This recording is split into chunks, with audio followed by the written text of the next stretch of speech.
الرحمن الرحیم۔ السلام علیکم زینب ٹی وی کے ناظرین، آج کے درس حدیث میں خوش آمدید۔ ناظرین اکرام، آج کے درس حدیث کا موضوع ہے باوضو سونا۔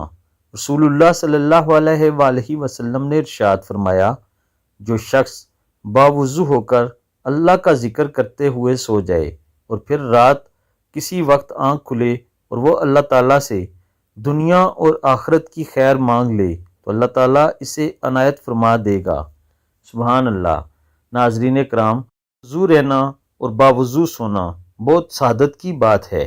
جو شخص باوضو ہوتا ہے اس کے لیے نماز پڑھنا انتہائی آسان ہوتا ہے، اعمال صالحہ کرنا بھی انتہائی آسان ہوتے ہیں۔ یعنی نیک کام کرنے کی پہلی سیڑھی باوضو ہونا ہے، اور جو شخص باوضو سوتا ہے اپنے دن کا اختتام نیکی کے ساتھ کر رہا ہوتا ہے اور پاکیزگی کے ساتھ کر رہا ہوتا ہے، اور یقیناً وضو کرنے کا بھی اجر و ثواب ہے اور وضو میں رہنے کا بھی بہت بڑا اجر و ثواب ہے۔ جو شخص وضو کی حالت میں اللہ تعالیٰ سے توبہ استغفار کرے گا، اللہ تعالیٰ سے کوئی دعا مانگے گا تو اللہ تعالیٰ اس کی دعا فوراً قبول کر لیتا ہے۔ اللہ تعالیٰ سے دعا ہے اللہ تعالیٰ ہم سب کو عمل کرنے کی توفیق عطا فرمائے۔ آمین ثم آمین۔